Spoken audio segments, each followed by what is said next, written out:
नमस्कार, मैं हूं बिलाल मलिक और आप देख रहे हैं मेरे साथ खबर मध्य प्रदेश। खबर मध्य प्रदेश में सबसे पहले बात करेंगे भोपाल की। आपको बता दें कि निकाय चुनावों को लेकर राज्य निर्वाचन आयुक्त बीपी सिंह का बड़ा बयान सामने आया।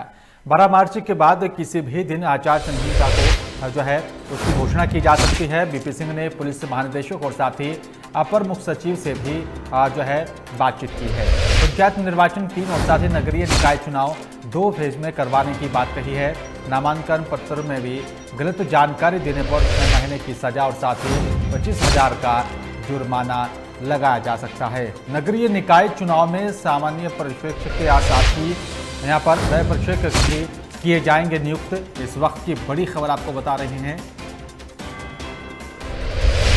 आपको बता दें कि निकाय चुनाव को लेकर राज्य निर्वाचन आयुक्त बीपी सिंह का बड़ा बयान सामने आया। 12 मार्च के बाद किसी भी दिन आचार संहिता की हो सकती है घोषणा।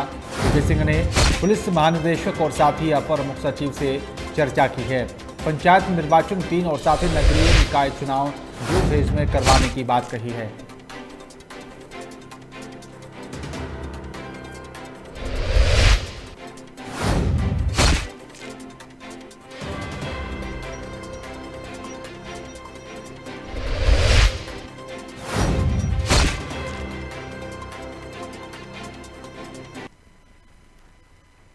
बुरहानपुर में सांसद नंद कुमार सिंह चौहान को श्रद्धांजलि देने पहुंचे बीजेपी के राष्ट्रीय महासचिव और साथ ही बंगाल प्रभारी कैलाश विजयवर्गीय ने बंगाल में होने वाले विधानसभा चुनाव में 250 सीट जीतने का दावा किया। उन्होंने कहा है कि प्रदेश की जनता इस बार बदलाव चाहती है।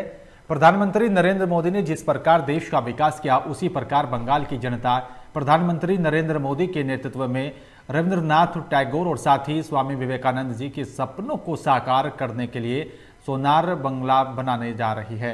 उन्होंने दावा किया है कि विधानसभा चुनाव के बाद मुख्यमंत्री भारतीय जनता पार्टी का ही होगा। मुख्यमंत्री ममता बनर्जी को लेकर उन्होंने कहा है कि ममता बनर्जी 50,000 से अधिक वोटों से चुनाव हारेंगी। और वहीं एग्जिट पोल के भी सवाल पर कैलाश विजयवर्गीय ने कहा कि एग्जिट पोल सटीक नहीं होते।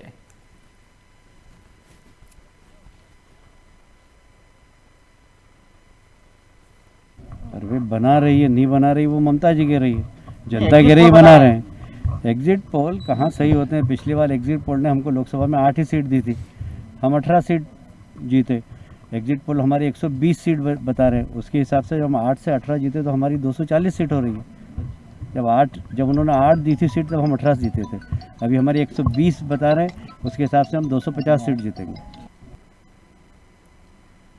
और छिंदवाड़ा में भूरा भगत महादेव मंदिर शिवरात्रि पर सतपुड़ा की सबसे ऊंची पहाड़ी पर इस साल श्रद्धालु कोविड-19 के कारण श्रद्धालुओं का रुझान नहीं दिखा है। आपको बता दें कि कोरोना संक्रमण को देखते हुए सतपुड़ा अंचल का सबसे बड़ा पंचमुंडी भूरा भगत और साथ ही चोरागढ़ महादेव मेला श्रद्धालु कोरोना काल के कारण स्थगित रहा। और साथ ही वहीं महाराष्ट्र से भी आने वाले यात्रियों पर भी कोरोना टेस्ट रिपोर्ट जैसी शर्तें लगा दी गई थी। और जिसके बाद सांस्कृतिक और साथ ही सामाजिक कार्यक्रम भी सक्षम यहाँ पर प्राधिकारी की यहाँ पर अनुमति लेनी पड़ेगी। और आपको बता दें, आपदा प्रबंधन बैठक में महादेव मेले का आयोजन स्थगित करने का फैसला लिया गया। और वहीं ये भी फैसला लिया गया है कि मास्क लगाना अनिवार्य होगा और मास्क नहीं लगाने पर जुर्माना लगाया जाएगा।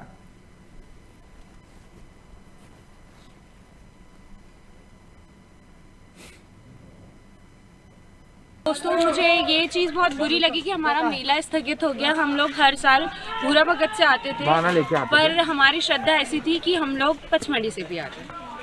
क्या दिक्कत हुई अभी इस बार आने में? कोई दिक्कत नहीं हुई, बस यही था कि हमें भूरा भगत से जाना था। छिंदवाड़ा से भूरा भगत पास है, लेकिन पचमढ़ी हमें बहुत दूर पड़ता है। और हम लोग त्रिशूल लेके भी आए। जैसे महादेव मेला होता है, तो इस बार कोरोना की स्थिति को देखते हुए, चूँकि उसमें 80% लोग महाराष्ट्र से ही आते हैं, तो वो मेला इस बार स्थगित रहेगा। जो पूर्व में निर्णय लिया गया था कि उसको आयोजित किया जाएगा, तो उस निर्णय को बदलते हुए उस मेले को स्थगित किया गया है। इस वर्ष जो निर्णय लिया गया है, प्रशासन और हमारी जो प्रबंधकारिणी समिति है जो 45वें धाम में निरंतर कार्य कर रही है, उनके माध्यम से निरंतर प्रयास और अंतर्गत इस निर्णय को पारित कर दिया गया है कि इस वर्ष मेला अगर स्थगित हो गया है तो जो आम भक्त हैं वो किस तरह से अपने दर्शन और दर्शनार्थी का लाभ ले सके, इस माध्यम से प्रिंट मीडिया और जो इलेक्ट्रॉनिक मीडिया है जिनके माध्यम से आप भगवान भोलेनाथ का अपने घर में ही लिंक के माध्यम से दर्शन करेंगे। आप घर में ही रह करके अपने पूजन पाठ को संपन्न करें, भगवान भोलेनाथ का आशीर्वाद लें और आप हमारा सहयोग करें। दोस्तों, मुझे ये चीज़ बहुत बुरी लगी कि हमारा मेला स्थगित हो गया। हम लोग हर साल उधर ग्वालियर के कृषि महाविद्यालय के पीजी छात्रों ने भी पिछले दिनों वरिष्ठ कृषि विकास अधिकारी और साथ ही सहायक ग्रामीण कृषि विस्तार अधिकारी पद के लिए हुई लिखित परीक्षा में पेपर कुछ लोगों को यहां पर जो है लीक करने का भी सनसनीखेज आरोप लगाते हुए केंद्रीय मंत्री नरेंद्र तोमर के बंगले पर धरना प्रदर्शन किया। इस दौरान छात्रों ने अपने खून से यहाँ पर राष्ट्रपति रामनाथ कोविंद और साथ ही CGI-SA बोबडे को भी पत्र लिखा है। और साथ ही आपको बता दें कि यहाँ पर छात्रों ने कहा है कि मध्य प्रदेश में हुए व्यापम घोटाले 2 के लिए जल्द और साथ ही विश्वसनीय जांच कराई जाए, वरना छात्रों को इच्छा मृत्यु करने की भी अनुमति दी जाए। छात्रों का कहना है कि ये 18 दिन से लगातार उनका आंदोलन चल रहा है, लेकिन उनकी सुनने के लिए कोई जनप्रतिनिधि और कोई अधिकारी नहीं आया।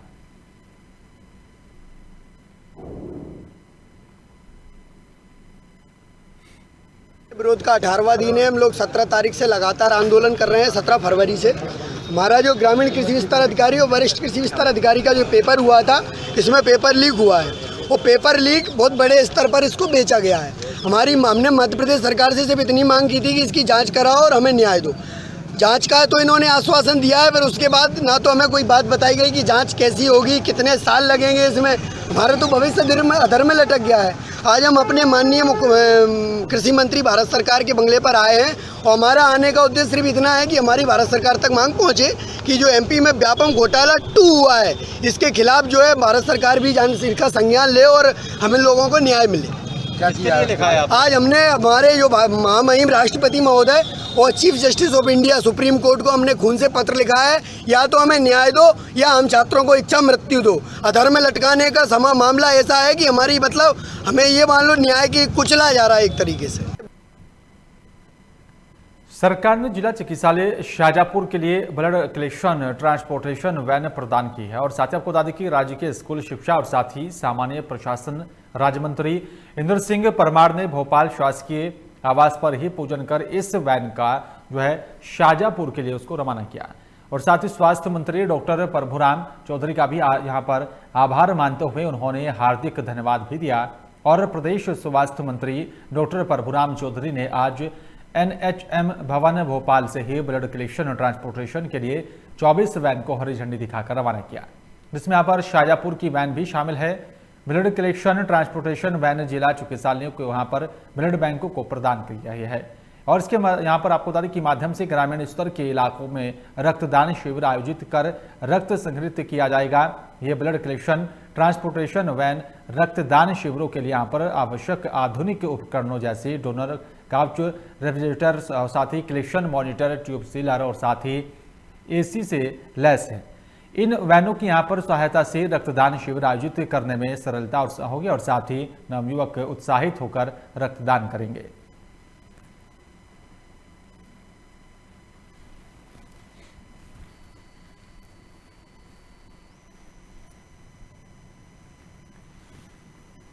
तो आपको बता दें कि स्वास्थ्य मंत्री की तरफ से जो है प्रदेश की जनता को बड़ी सौगात दी गई। शाजापुर को भी मिली ब्लड कलेक्शन ट्रांसपोर्टेशन वैन की सौगात। साथ ही आपको बता दें कि राज्य मंत्री इंद्र सिंह परमार ने पूजन कर वैन को रवाना किया है। आपको बता दें कि जिस तरह से रक्तदान के लिए शिविर का आयोजन किया जाता है और वहां से ब्लड कलेक्ट कर जो है अस्पताल पहुंचाया जाता है, और जिसका अब और रास्ता जो है काम और आसान हो जाएगा, क्योंकि जिस तरीके से इन वैन की यहां पर शुरुआत की गई है। स्वास्थ्य मंत्री ने 24 ब्लड कलेक्शन वैन को दिखाई हरी झंडी और एक बड़ी सौगात दी गई है।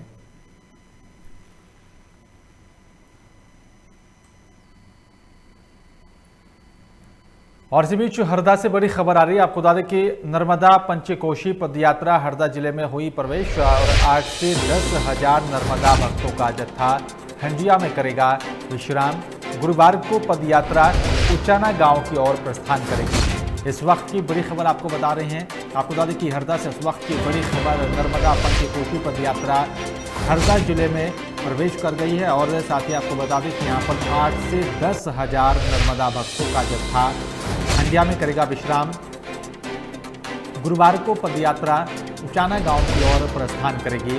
और आपको बता दें कि यहाँ पर जो है नर्मदा भक्तों की बड़ी संख्या है। जो है करीब 8 से 10,000 नर्मदा भक्तों का जत्था खंडिया में विश्राम करेगा और उसके बाद आगे की जो यात्रा है उसको तय किया जाएगा। आपको बता दें कि गुरुवार को पदयात्रा उचाना गांव की ओर प्रस्थान करेगी।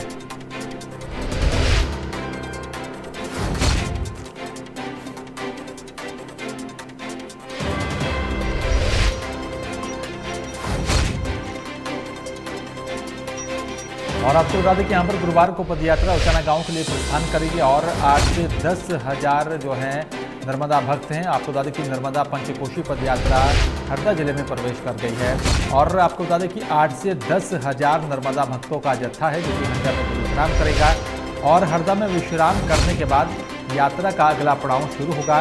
गुरुवार को पदयात्रा उचाना गांव की ओर प्रस्थान करेगी और आपको बता दें कि यहाँ पर इन भक्तों के लिए व्यवस्था की गई है और किसी भी प्रकार की कोई परेशानी का सामना ना करना पड़े इसको लेकर भी प्रशासन ने जो है काफ़ी इंतजाम यहाँ पर किए हैं। 8 से 10,000 नर्मदा भक्तों का जत्था खंडिया में विश्राम करेगा। उसके बाद आगे का जो पड़ाव है यात्रा का उस पर निकल पड़ेगा। गुरुवार को पदयात्रा उचाना गाँव की ओर प्रस्थान करेगी।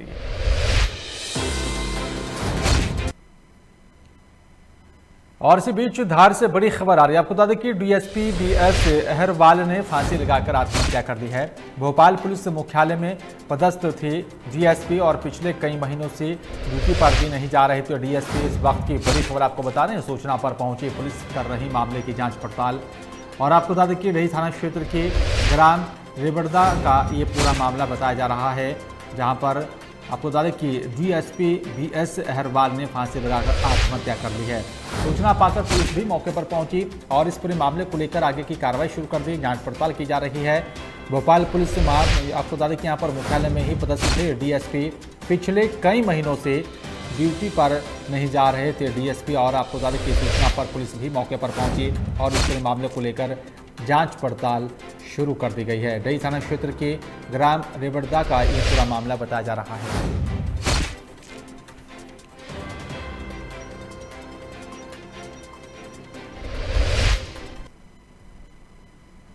और इसी बीच भोपाल से बड़ी खबर आ रही है। आपको बता दें कि पति ने नशे के चलते पत्नी के काटे हाथ और पैर, फरसा से किया अपनी पत्नी पर हमला। मामले की जानकारी पाकर मौके पर पुलिस पहुंची।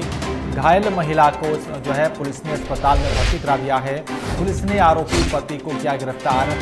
थाना निशातपुरा का ये पूरा मामला बताया जा रहा है, जहां पर नशे में यहाँ पर पति ने अपनी ही पत्नी पर धारदार हथियार से हमला किया है। और आपको बता दें कि फरसा से अपनी पत्नी पर हमला कर जो है जख्मी कर दिया था और इस पूरे मामले की सूचना पाकर पुलिस मौके पर पहुंची और घायल महिला को अस्पताल में भर्ती कराया गया है। थाना निशातपुरा का ये पूरा मामला बताया जा रहा है और साथ ही बताया जा रहा है कि नशे में धुत पति ने इस घटना को अंजाम दिया। और आपको बता दें कि घायल महिला को पुलिस ने अस्पताल में भर्ती करा दिया, जहां पर उसका इलाज चल रहा है।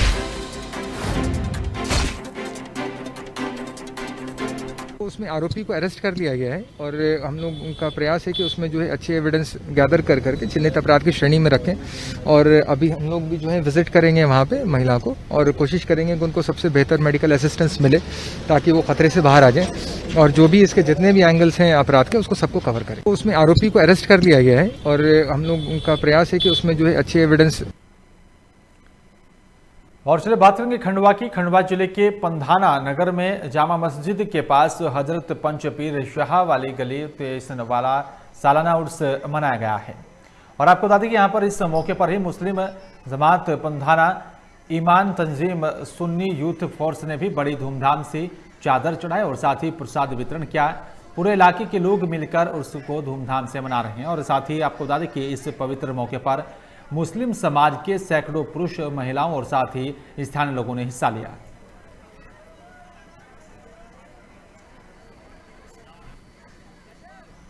तो आपको बता खंडवा जिले के पंधाना नगर में जामा मस्जिद के पास हजरत पंच पीर शाह वली का 23वां सालाना उर्स मनाया गया। इस मौके पर मुस्लिम जमात पंधाना ईमान तंजीम सुन्नी यूथ फोर्स ने भी बड़ी धूमधाम से चादर चढ़ाई और साथ ही प्रसाद का वितरण किया।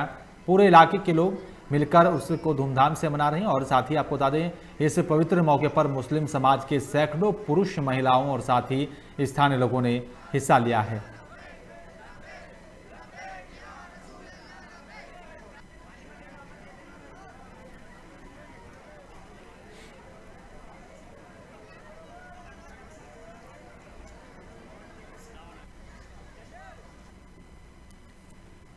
मुरैना में सिटी कोतवाली थाना क्षेत्र में एसपी बंगले के यहाँ पर बगल में ही 3 अज्ञात बाइक सवार बदमाशों ने पिस्टल की नोक पर एटीएम की गाड़ी में रखे 9 लाख रुपए की लूट की घटना का लूटने का उसको प्रयास किया।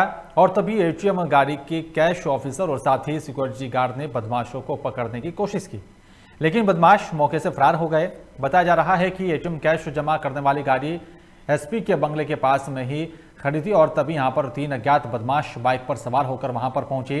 सिक्योरिटी गार्ड की भी बंदूक और साथ ही गाड़ी में रखे कैश को लूटने की कोशिश की, लेकिन कैश ऑफिसर और साथ ही सिक्योरिटी गार्ड ने बदमाशों को पकड़ लिया और साथ ही लेकिन बदमाशों के साथियों ने यहां पर पिस्टल से फायरिंग कर दी थी और अपने साथियों को छुड़ाकर भागने में कामयाब रहे।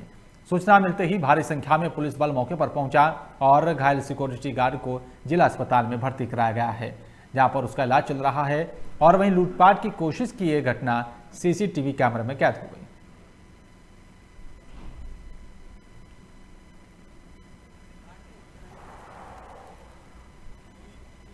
जो कैश मूवमेंट होता है उसमें सशस्त्र एक गार्ड रहते हैं और उनकी टीम वहाँ पहुँची थी। उन्होंने जो है काफ़ी साहस से कार्य करते हुए उक्त घटना जो है नहीं होने दी। जो अपराधी हैं उनसे साहसपूर्ण लड़ाई भी करी और इसके बाद जो है हमारे जो थाना प्रभारी कोतवाली है उनको सूचना मिली और उन्होंने उनका जो अपराधी उनका पीछा भी किया और हमको कुछ सुराग इसमें मिले हैं। आगे इसमें जो है एफआईआर की जा रही है। जो सुरक्षाकर्मी है उसको जो झड़प थी उसमें थोड़ी चोट आई है, इसका इलाज करवाया। और चलिए बात करेंगे नागदा की। नागदा में आसपास के 22 गांवों में जल समस्याओं को लेकर सभी गांवों के प्रमुख सरपंच और साथ ही ग्रामीणों ने तहसील कार्यालय पहुंचकर अपना विरोध प्रदर्शन किया है। तहसीलदार अनिरुद्ध मिश्रा को भी एक ज्ञापन सौंपकर पानी की समस्या को जल्द से जल्द खत्म करने की मांग की और साथ ही चेतावनी दी है कि अगर प्रशासन जल्द समस्या का समाधान नहीं करता तो ग्रामीण उग्र आंदोलन करने को मजबूर होंगे।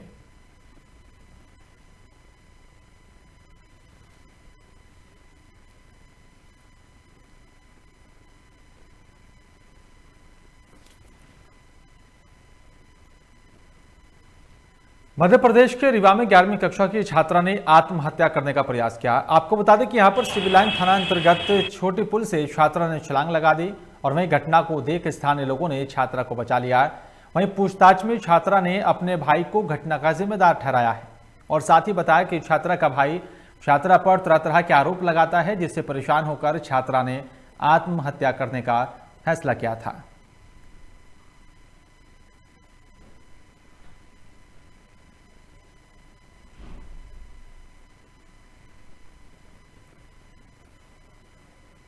जा सकता है। नदी में कूदी थी, लेकिन स्थानीय लोग जो वहाँ स्नान कर रहे थे उनके द्वारा उस बच्ची को नदी से निकाल लिया गया है और बच्ची को समझा बुझा करके उसके परिजनों को सुपुर्द कर दिया गया। मंदसौर जिले के गांव अरनिया निजामुद्दीन में यहां पर बिजली के तारों में ही फॉल्ट होने की वजह से निकली चिंगारियों के कारण एक किसान के खेत में 3 बीघा गेहूं जलकर राख हो गया है। आपको बता दें कि यहां पर ग्रामीणों की मदद से फायर ब्रिगेड ने कड़ी मशक्कत के बाद आग पर काबू पाया और वहीं आग इतनी तेज से फैली कि यहां पर गरीब किसान के 3 बीघा के गेहूं पूरी तरह से जलकर राख हो गए हैं। और वहीं खेत मालिक नूर मोहम्मद अजमेरी का कहना है कि खेत के यहाँ पर बिजली के खंभे पर ही लाइन फॉल्ट होने से गेहूं के खेत में आग लगी है। और साथ ही बताया कि यहाँ पर बिजली विभाग में कई बार शिकायत भी की गई, लेकिन अधिकारी कोई सुध लेने को तैयार नहीं होते।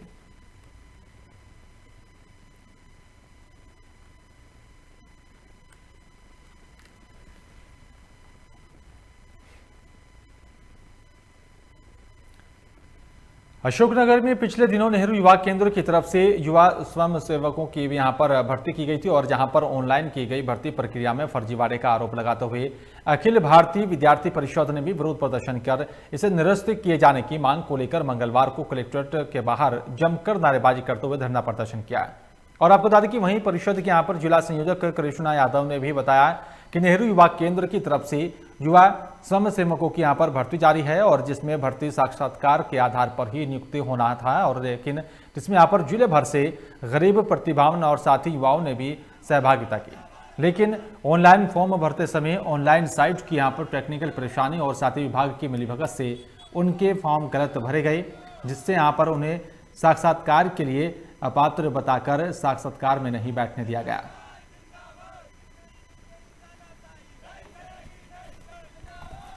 विद्यार्थी परिषद ने यहां पर विरोध प्रदर्शन किया और साथ ही आपको बता दें कि एबीवीपी के कार्यकर्ताओं ने विरोध प्रदर्शन कर जांच पड़ताल करने की भी मांग की है। कलेक्ट्रेट के बाहर जमकर जो है विद्यार्थी परिषद के छात्रों ने नारेबाजी की है और आपको बता दें कि यहां पर एबीवीपी के कार्यकर्ता एक साथ इकट्ठा हो गए थे और साथ ही विरोध प्रदर्शन किया। कलेक्ट्रेट के बाहर इकट्ठा होकर जो है इस पूरी भर्ती प्रक्रिया को लेकर सवाल उठाएं और साथ ही निष्पक्ष जांच कराने की भी मांग की और साथ ही जो है ऑनलाइन फॉर्म भरते वक्त कई खामियां हुई उसको लेकर भी जो है कई सवाल खड़े किए हैं। समय पहले अभी नेहरू युवा केंद्र द्वारा विज्ञप्ति निकाली गई थी जो युवा वॉलंटियर स्वयंसेवक के लिए थी। उसमें जिले के 263 फॉर्म उनके पास विभाग के पास पहुंचे थे, जिनमें 144 छात्रों के फॉर्म में टेक्निकल प्रॉब्लम के कारण स्टूडेंट या एम्प्लॉयड जैसी चीज़ें लिखी आ गई थी, जिनको उनने बिना किसी सूचना के 144 लोगों को अपात्र घोषित कर इंटरव्यू प्रक्रिया या जो साक्षात्कार प्रक्रिया थी उससे बाहर कर दिया गया था। इसमें कहीं ना कहीं जो जिला युवा अधिकारी हैं हेमंत सिंह, उनकी मिली भगत थी। उनने उनके पूर्व में जो व्यक्ति हैं चयनित व्यक्ति, इसका एक नियम होता है जो पूर्व में चयन व्यक्ति होता है उसका दोबारा उसमें चयन नहीं हो सकता, मगर हेमंत सिंह जी लगातार। छत्तीसगढ़ के बलरामपुर जिले के वाड्फनगर ब्लॉक के ही ग्राम पंचायत मेंढारी से लगे एरिया नदी में यहाँ पर काफी समय से अवैध रेत उत्खनन चल रहा है और वहीं रेत की अवैध उत्खनन से नदी का जलस्तर भी लगातार नीचे गिरता जा रहा है, जिससे आने वाले समय में यहाँ पानी की समस्या हो सकती है। और नदी के पास हो रहे इस अवैध उत्खनन को लेकर प्रशासन मौन बना हुआ है और अभी तक कोई कार्रवाई नहीं की। जब से प्रदेश में कांग्रेस की सरकार बनी है तब से ये चोर उचक्कों की सरकार बलरामपुर जिले के हमारे सीमावर्ती क्षेत्रों में बालुओं का अवैध परिवहन कर पैसा बनाने का कार्य कर रहे हैं। भारतीय जनता पार्टी ने शुरू से उनका कार्यों का विरोध किया है और 6 माह पहले भी लॉकडाउन के समय में भी भारतीय जनता पार्टी के वरिष्ठ पदाधिकारियों ने मौके पर जाके ट्रकों को जब्ती कराकर कार्रवाई की है। और आने वाले समय में युवा मोर्चा की हमारी पूरी टीम साथ में मिलकर इन्हीं सभी चीज़ों के विरोध में उग्र प्रदर्शन कर शासन प्रशासन को हिला कर रख देगी, लेकिन ये अवैध रेत का कार्य हम रोक कर रहेंगे। और इसी बीच मुरैना से बड़ी खबर आ रही है। आपको बता दें कि पुलिस और साथी बदमाशों के बीच मुठभेड़ हुई है। चेकिंग के दौरान पुलिस और साथी बदमाशों में यह मुठभेड़ हुई और बदमाशों ने कैश वैन लूटने का यहां पर प्रयास किया था। मुठभेड़ में बदमाश के पैर में गोली लगी है। बदमाश पर 10,000 का इनाम घोषित किया गया। बदमाश को जिला चिकित्सालय में भर्ती करा दिया गया। पुलिस ने मौके से बाइक और साथी पिस्टल भी बरामद कर ली है। एक आरोपी भागने में कामयाब रहा है। इस वक्त की बड़ी खबर आपको बता रहे हैं। आपको बता दें कि यहां पर मुरैना से इस वक्त की बड़ी खबर, पुलिस और साथी बदमाशों के बीच मुठभेड़ हुई। चेकिंग के दौरान पुलिस और साथी बदमाशों में यह मुठभेड़ हुई और बदमाशों ने कैश वैन लूटने का प्रयास किया था।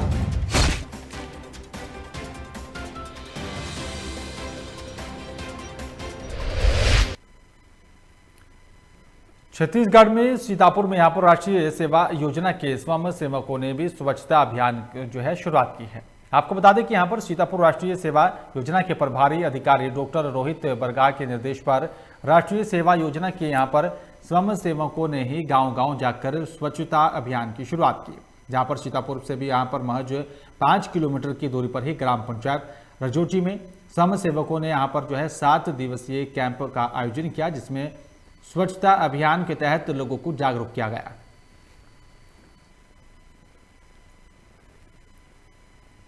ये अभी शासकीय श्यामा प्रसाद मुखर्जी महाविद्यालय सीतापुर के राष्ट्रीय योजना इकाई के द्वारा स्वच्छता पखवाड़ा चलाया जा रहा है, जिसमें आज हम ग्राम पंचायत ढेलसरा में आके यहाँ पे हम 100 स्वयंसेवक के साथ जो होता है यहाँ पे स्वच्छता का संदेश दे रहे हैं। यहाँ पे आके यहाँ पे सबसे पहले हम लोगों ने ग्राम पंचायत की साफ़ सफाई किए। उसके पश्चात अभी हमने प्राथमिक स्कूल और मिडिल स्कूल है वहाँ के प्रांगण की साफ़ सफाई किए, मंदिर परिसर की साफ़ सफाई किए और यहाँ के बच्चों को जो होता है, जो स्कूल के बच्चे उनको स्वच्छता के लिए जो होता है मैसेज दिए। इस प्रकार से स्वच्छता का एक व्यापक रूप जो होता है यहाँ पर चलाया जा रहा है।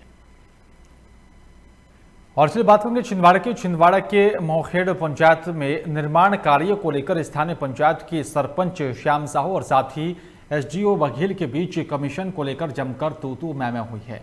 साथ ही आरोप लगाया कि जनपद में पदस्थ सबसे वरिष्ठ एसडीओ बघेल जो यहां पर महीनों में एक बार जनपद आती हैं और साथ ही किसी भी निर्माण कार्य की यहां पर सीसी जारी करने से सबसे पहले कमीशन की मांग करते हैं। वहीं दूसरी ओर अगर कोई नया कार्य किया जाना है तो लंबी रकम की मांग की जाती है।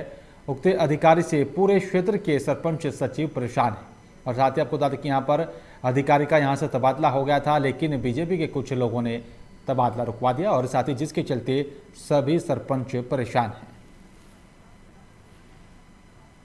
हर कार्यों के लिए यहाँ सीसी जारी कराना है या प्राक्कलन तैयार करना है तो इन्हें के पास फाइल लेके आओ, महीनों लग जाते हैं। दूसरी चीज़, अगर प्राक्कलन इंजीनियर ने तैयार करके दिया है तो कमीशन जब तक इनको नहीं दी जाती जब तक उसकी सीसी जारी नहीं होती है। इन्होंने इसके पूर्व भी मेरी पंचायत से 60,000 रुपये की कमीशन की मांग की, जिसका वीडियो क्लिप मेरे पास ऑलरेडी है जो आप सभी मीडिया को मैं अभी वर्तमान। और फिलहाल इस बुलेटिन में मेरे साथ सिर्फ इतना ही। बाकी तमाम खबरों के लिए आप देखते रहिए लोकमंच। नमस्कार।